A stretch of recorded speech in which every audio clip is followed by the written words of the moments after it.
It was the silence that damned him. Arthur Sterling, 65 years old, stood in the center of the 40th floor executive suite. His entire world reduced to the sound of a woman screaming. Marissa Stone, the CEO, was pointing a trembling, manicured finger at him. She was clutching a silk robe to her chest, her face a mask of white, theatrical rage. "Pervert, get him out. Get him out of my sight." The two security guards, their faces grim, grabbed Arthur's thin arms. He didn't resist. He was, in that moment, completely paralyzed. "Mom, I didn't," he stammered, looking past Marissa, toward the hallway. He was looking for Susan. Susan, the administrative supervisor.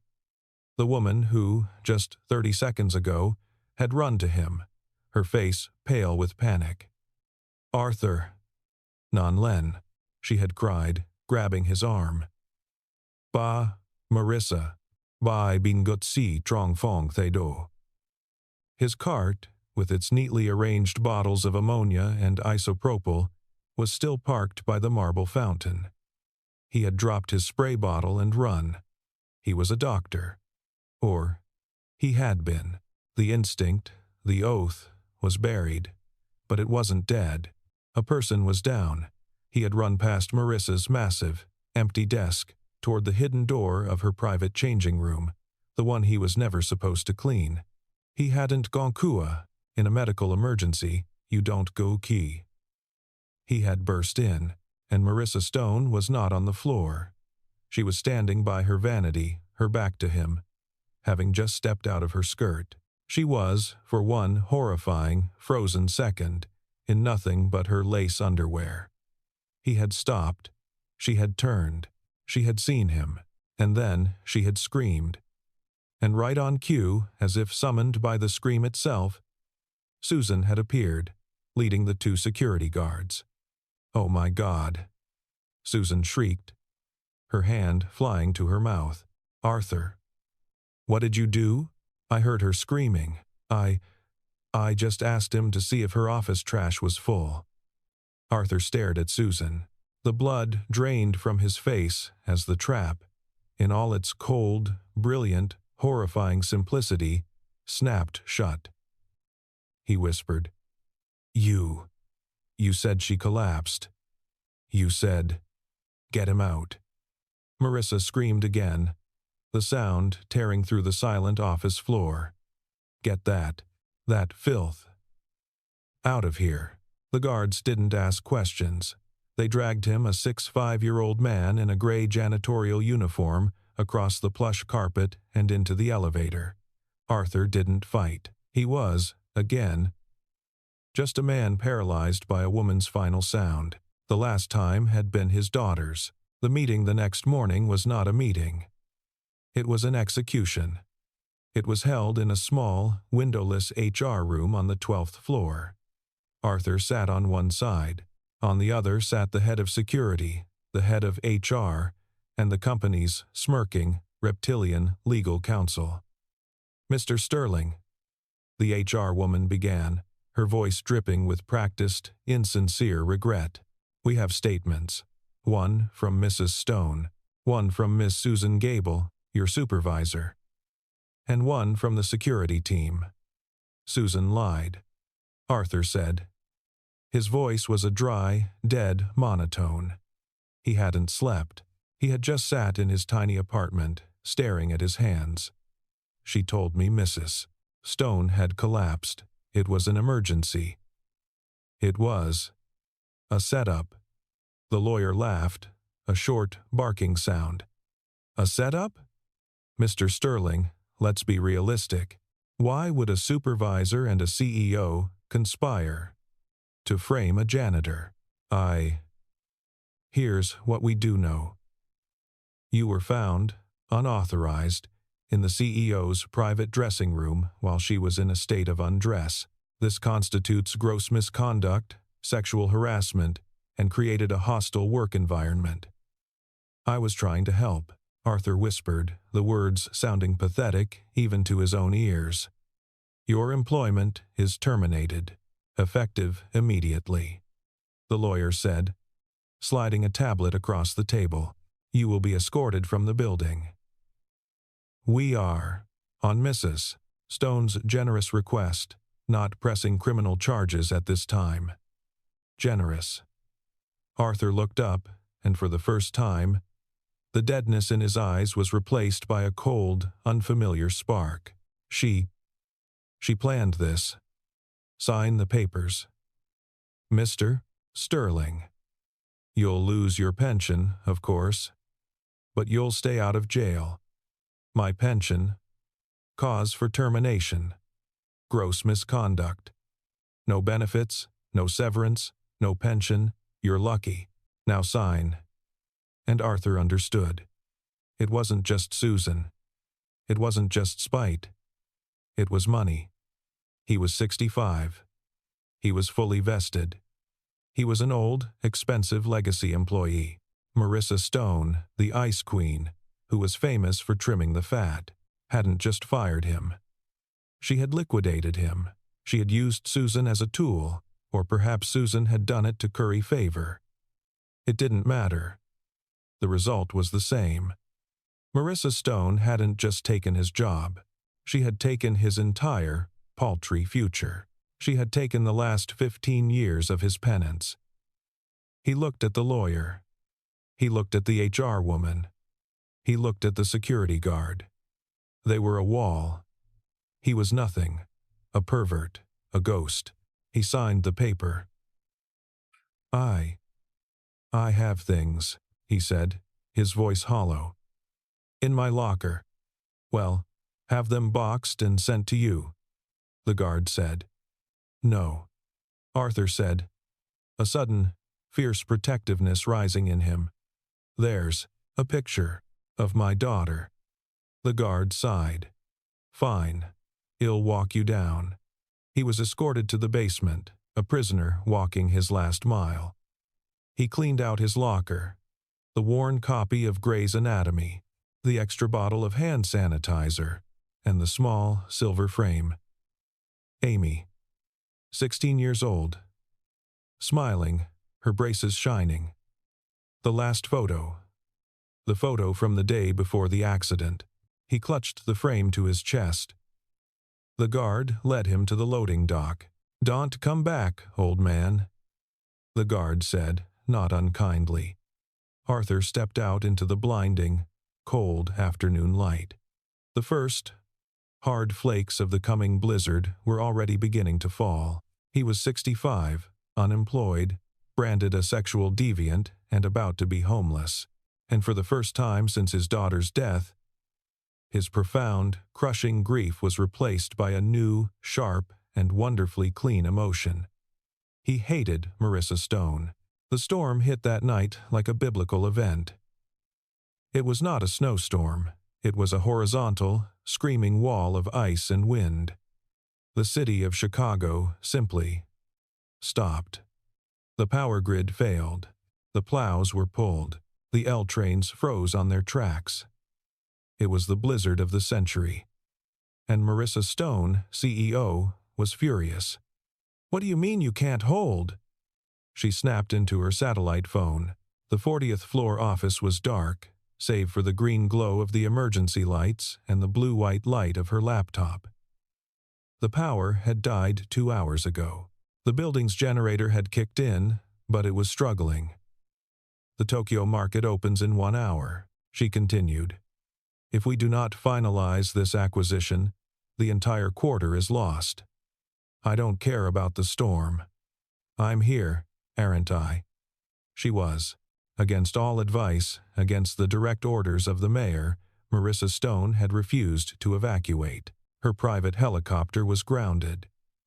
Her private security team couldn't get through the snow. She was alone. And she was fine with that. She was Marissa Stone. She did not do weakness. She did not do emergencies. She controlled them. But as she paced, her anger was different. It felt heavy. Her chest was tight. Stress, she thought. Just stress. That idiot janitor. She had been so pleased with how that had turned out. Susan, for all her flaws, had proven useful. Eliminating that creepy old man's pension had just saved the company a fortune. A clean, efficient cut. She paced faster. The tightness wasn't going away. It was radiating down her left arm. No, she thought. Not now. She knew the signs. She was, after all, the CEO of a multi-billion-dollar medical device company. She was also, secretly, on the waiting list for a heart transplant. Her cardiomyopathy, the one thing in her life she could not bully or buy, was her fatal flaw. She fumbled for the bottle of beta blockers in her desk. The pain was no longer a tightness. It was a vice. A giant, crushing, invisible hand was squeezing her heart. She gasped, dropping the bottle. The pills scattered across the floor. No. No. No. She fell against the desk. This wasn't a normal attack. This was different. She couldn't breathe in. It felt wet. Cardiac tamponade. Her doctor's voice. From her last secret checkup. If you ever feel a crushing pressure, a wetness, you are not to wait. You are to call 911. You will have minutes. She clawed for her desk phone. It was dead. The building's internal lines were down. Her cell. Her cell. She grabbed her purse, her fingers clumsy. She fumbled it. The phone skittered across the dark hardwood, sliding under the massive mahogany desk. No. Please. No. She got on her hands and knees. The pain was blinding. She was drowning. She was Marissa Stone. She was worth $2 billion. And she was going to die, alone, on her office floor, reaching for a lost cell phone. The basement was a concrete tomb. Arthur hadn't left. When the storm hit, he had been at the bus stop, clutching his box. The buses had stopped running. He had nowhere to go. His apartment building's heat was already off. He would freeze to death on the street. He still had his keycard. The guard at the loading dock, in his haste to leave, had forgotten to deactivate it, so he had returned. Not as an employee, as a refugee. He was in the janitorial supply closet in the sub-basement. It was windowless. It was warm. He would wait out the storm, and then, he didn't know. He was sitting on a 50-gallon drum of floor wax, holding the picture of Amy when the building's main power died. The emergency lights flickered on. He waited. An hour, 2, but the silence was wrong. The generator. It sounded wrong. A high, whining sound. It was straining. The doctor in him, the man who understood systems, knew what that sound meant. The intake was clogged, with snow, ice. If the generator died, the building's core heating would fail. He would freeze. Damn it, he muttered. He had to get to the roof. The generator intake was on the roof. He put Amy's picture in his jacket pocket, grabbed a flashlight and a snow shovel, and headed for the fire stairs. He walked 41 flights. His legs burned. The building was silent, a ghost ship. He reached the 40th floor, the executive suite. He just needed to pass through. To get to the final stairwell to the roof, he pushed the heavy fire door open, and he saw her. A dark shape, on the floor, by the desk. He stopped. His first thought, clean and cold. Good. His second. Chez, not moving. He stood in the doorway, his heart pounding. The woman who had, just yesterday, destroyed his life. The woman who had branded him a pervert. The woman who had stolen his future. She was collapsed. He saw the spilled pills, the overturned chair. Chez faking, his mind screamed. It's another trap. Like Susan. You walk in there, she'll scream again. They'll have you for assault. for attempted murder. Walk away. Walk. Away. Now. He took a step back toward the stairs. But he saw her hand. It was blue. It wasn't a trap. He was a doctor. He was a doctor. He walked forward. Mrs. Stone. She was unconscious. He knelt, his fingers trembling, and felt for her carotid. The pulse was thready, fast, and weak. He looked at her neck. The jugular vein was a thick, terrifying rope. He pressed on her chest. Muffled heart sounds. Beck's triad. His mind, the part of him that was still Dr. Sterling, supplied the diagnosis instantly. Cardiac tamponade. She was bleeding into her own heart sac. Minutes. She had minutes. He looked at his hands. They were shaking. Not a tremor. A violent, uncontrollable palsy. He saw Amy on the table. He heard the beep of the flat line. He saw his own bloody, trembling hands. "No," he whimpered. "No, not again. I can't. I can't." He backed away. He was a janitor. He was a failure. He was the man who killed his own daughter. He turned to run, and as he did, Marissa Stone's eyes flickered open. She saw him. She saw the man she believed was a monster, standing over her. She just made a low, terrified, gasping sound. "Get away from me," she was dying. And her last human contact was with the man she feared most. Arthur looked at her. He looked at his own, pathetic, shaking hands, and the hatred he felt for her. It collided with the hatred he felt for himself. And something new was forged. It was rage. "Shut up," he roared. Not at her, but at the ghosts, at the memory of his daughter, at the tremor in his hands. "You will not die. Not today, and I will not fail. Not again." He was no longer Arthur, the janitor. He was Dr. Sterling, the chief of surgery, and this was his O.R., his hands. They stopped shaking. They were cold. They were steady. They were clean. "Listen to me," he commanded, his God voice returning. "You are in tamponade. I am going to relieve the pressure. This will hurt. Do not move." She just stared, her terror now replaced by a profound, dying confusion. He ran. No 911. No time. He needed a needle, a trocar. He looked at her desk, the silver, ornate, expensive desk set. He grabbed the letter opener. 10 inches. Steel. Perfect. He needed sterilization. He ran to her private bar. He grabbed a bottle of what looked like vodka. He smashed the top off on the desk. He poured it over the letter opener, and then over his own hands. The sting was a baptism. He needed a catheter. He ran to his cart, still abandoned in the hallway from yesterday's incident. He ripped open a fresh, plastic-wrapped package of coffee straws. They were hollow. They were sterile. He ran back. He took the letter opener, a blade, not a needle, and used its sharp edge to whittle a precise, angled trocar point on the end of the plastic straw. It was a grotesque, improvised tool. But it would work. He ripped her expensive blouse open, exposing her chest. He felt, with a surgeon's precision, for the subxiphoid space, the soft spot just below her breastbone. He had to angle it perfectly, up toward the left shoulder, to hit the sac but miss the heart muscle itself.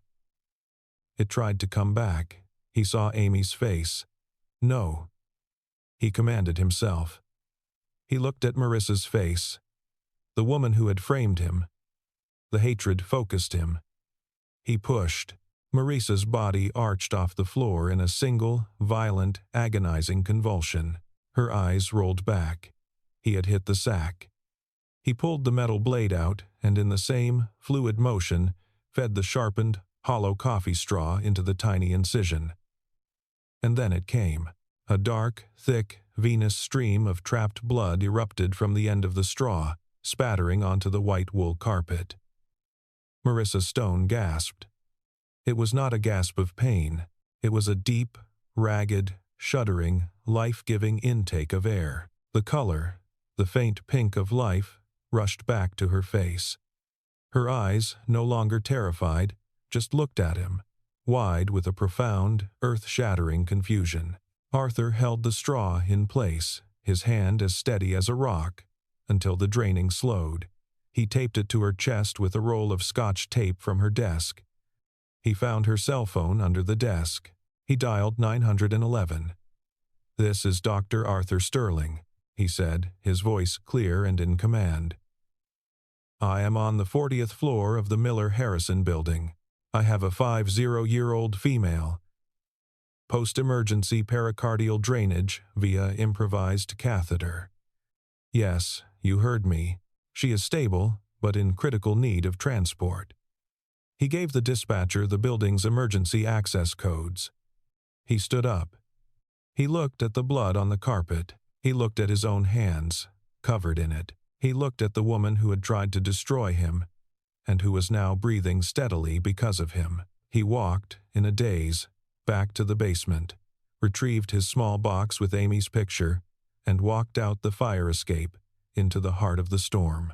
When Marissa Stone woke up, it was to the steady, rhythmic beep of a real heart monitor. She was in the ICU. A young, confident doctor was standing over her.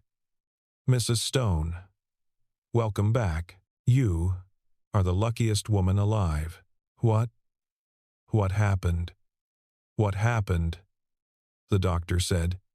"Is that some kind of phantom surgeon performed a perfect, sterile, field-expedient pericardiocentesis on you? In an office, during a blizzard, with, and am not making this up, what appears to be a letter opener and a coffee straw." The doctor shook his head. I've never seen anything like it. The angles were perfect. No laceration to the myocardium. He, or she, saved your life. Do you have any idea who it was?" Marissa stared at the ceiling. The janitor. "Arthur." The doctor laughed. "The janitor? Mom, with all due respect, that procedure would be difficult for 90% of the surgeons in this hospital. It was a masterpiece. Marissa was the ice queen. She did not deal in mysteries. She dealt in data." She commanded. For the next 2 days, from her hospital bed, she ran the most important investigation of her life. First, she called security. "I want the full personnel file on Arthur Sterling." The file arrived on her tablet. She read. She saw the name. Dr. Arthur Sterling, Boston General, Chief of Cardiovascular Surgery. She saw the awards. And then she saw the revocation, the malpractice suit, the death of Amy Sterling. 16. Patient. "Oh, God," Marissa whispered. But that didn't explain. Her. Why would he save her? The woman who... Security. She called again. "I want the camera footage. From my office. From 2 days ago. The incident. I want to see everything. Mom." The D.A. May now. The file was sent. She hit play. She watched the footage from the hallway camera. She saw Susan, the supervisor, run up to Arthur. She saw Susan, her face full of fake panic, point, plead, and push Arthur toward her office. She saw Arthur run, not creep. Run. She saw Susan, her task complete, not follow him. Instead, Susan walked calmly to the security station, gathered the 2 guards, and waited. She waited a full 30 seconds, letting him be trapped, before she led the charge. Marissa watched the lie unfold. She watched the frame-up. She watched herself. Believe it. She finally understood. He wasn't a pervert who had saved her. He was a hero she had framed, and he had saved her anyway. He had saved her, even as he had every reason to believe she was the monster who had just destroyed his life. For the first time since her own childhood, the Ice Queen wept. A week later, she found him. He was packing a beat-up 1,992 pickup truck in front of a small, run-down apartment complex on the other side of town. Her black Mercedes pulled up. Arthur saw her, and his face hardened. He turned his back on her, throwing another box into the truck bed with a thud. "You're here to—" "What?" he said, not looking at her. "Make sure I'm really leaving? Sue me for the blood on your carpet." "Dr. Sterling," she said. He stopped. No one had called him that in 15 years. He turned around slowly. Marissa Stone was not the Ice Queen. She was just a 50-year-old woman, looking small and tired and ashamed. I saw the camera footage, Arthur," she said, her voice quiet. From that night." Arthur just stared, his face unreadable. "I saw what Susan did. I saw the truth. I know what you thought of me. You must have hated me." She took a step closer. You had every reason in the world to just walk away, to let me die. And I called you a. She couldn't say the word. "I na ong mang song kumin," she said, her voice finally breaking. "I owe you my life, and I owe you an apology." Arthur looked at her for a long, silent moment. He looked at the gray, slushy snow on the ground. He looked at the photo of Amy he had rescued, now sitting on his dashboard. He had saved Marissa. But in doing so, he had saved himself. He had faced Berlin. He had faced his trembling hands. And he had won. The ghost was gone. He turned back to Marissa. He looked at his own hands, calloused from the mop, scarred from the letter opener. He just nodded, once. A simple, clean gesture of acceptance. "You don't owe me anything, Mrs. Stone," he said. He got into his truck and started the engine. "Wait," she cried, desperate. Where will you go? What will you do?" I can get your license back. I can give you anything." Arthur looked at her, and for the first time in 15 years, he smiled. A real, tired, peaceful smile. "I don't know where I'm going," he said. He held up his hands, looking at them in the pale, winter light. "But, for the first time in my life, they're finally clean." He put the truck in gear and drove away. If you enjoyed the story, please subscribe to support the channel so we can create more videos. Thank you, everyone.